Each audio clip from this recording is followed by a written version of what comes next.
Hi everyone, it's Miss Greta, school-based occupational therapist.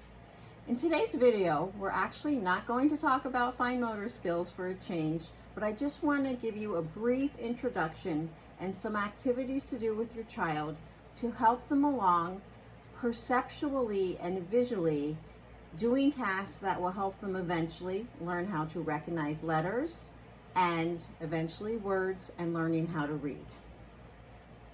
Our eyes are controlled by a series of muscles that allow them to move up and down and side to side as we look all around at things in front of us, in books, in the room.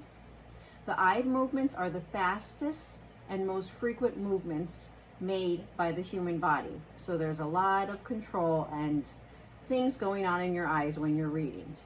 And when a child learns to read, they do a lot of quick movements across the letters and the word. So they go really quick, but then they pause. So they kind of go fast and they pause and they jump to the next series of letters and they pause. And so in order to prepare your child to get used to this motion and take in the visual information, I'm just going to give you a few activities that will help them. And the point of fixation of their eyes is constantly moving. And this allows for detailed visual processing. So the first activity I have up here behind me, I just use Post-it notes. And if you don't have Post-it notes, you can use just little pieces of paper and tape them to the wall or tape them to the refrigerator or use magnets. And what I have here, I have a lot of letters that are often confused or mixed up, such as D and B and Q and P. So in this activity, in the classroom, I would do it on the whiteboard with larger Post-it notes, but you can use whatever you have at home. So you want your child to find the letter P. So I put this one in yellow to show them what exactly they're looking for. And then you can time them, or you can just let it do it on their own, at their own pace. And they would go up and they would either touch, or they can take down all of P's that they find. So not only is this allowing their eyes to visually scan and look and stop and go to the next one and stop, but it's also including some gross motor skills of reaching and crossing midline and going up against gravity. Also all great things that are important to work on with your child. So in order to, again, prepare them for this process, you could do a lot of scanning. You can do motor tasks that use their eyes to look for things around the room. You can do I Spy in the room. If you're just sitting in the playroom at your house or in the kitchen, you can say, I want you to find 3 things that are shaped like a square. And that forces them to look away, to make that quick movement, and then to pause. And those are all things that are preparing their eyes for the eventual task of reading. Also, if you're in the store with them, grocery shopping, there's all kinds of numbers in there. You can say to them, okay, for the next 3 minutes, we're gonna look for as many number 9s as we can find. And the child will look around, look at the sales items, look at the price tags, and find all the 9s. So these are skills and tasks and activities that are very important and you can do with your child on an everyday basis to help strengthen and improve these skill performance areas. All right, now I'm going to show you a few more activities that also can help with visual scanning and perceptual processing. Okay, these are just a few more activities for visual processing that you can do with your child just to help them start recognizing things and perceptually recognize.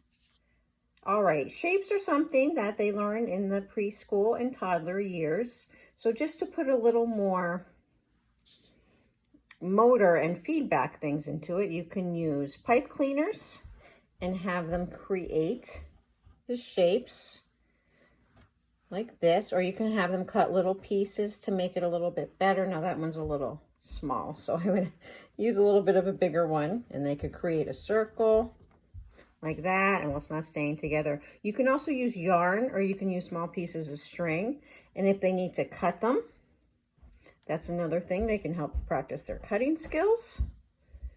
So then they could say the shape, then they can use the proper pieces to create the shape. So that's a good way to perceptually have them understand and also build, looking at small pieces of something and see how they would go together to create the shape.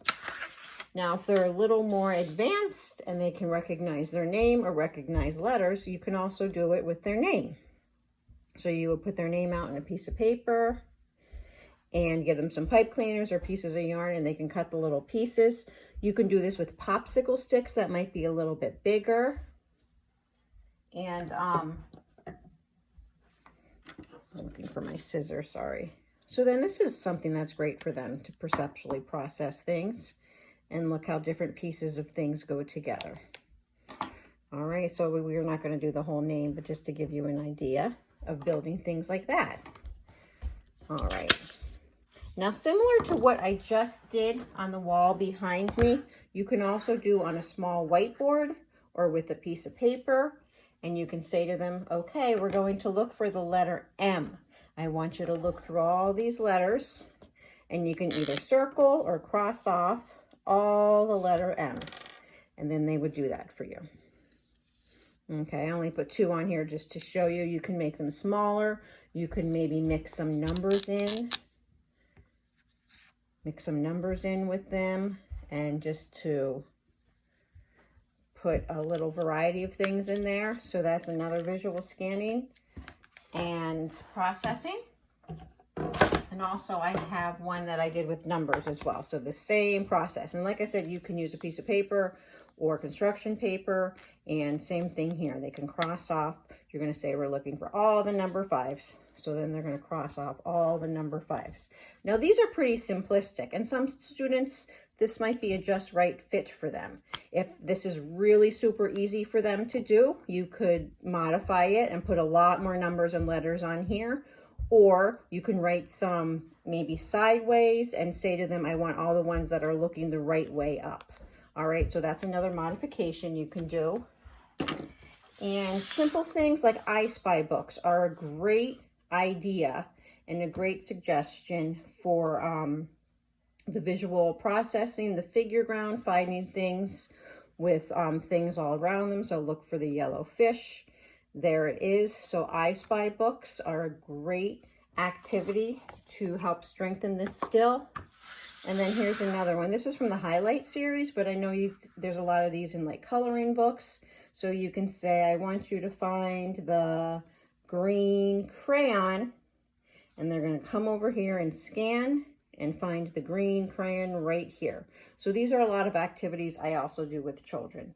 And another very important activity before I sign off for today is puzzles. Any kind of puzzles you can do with your child are so important.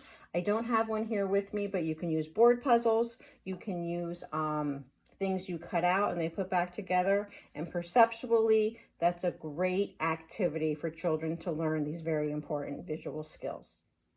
Thanks again so much for watching these videos. I'm going to continue to add videos as time goes on and throughout the school year.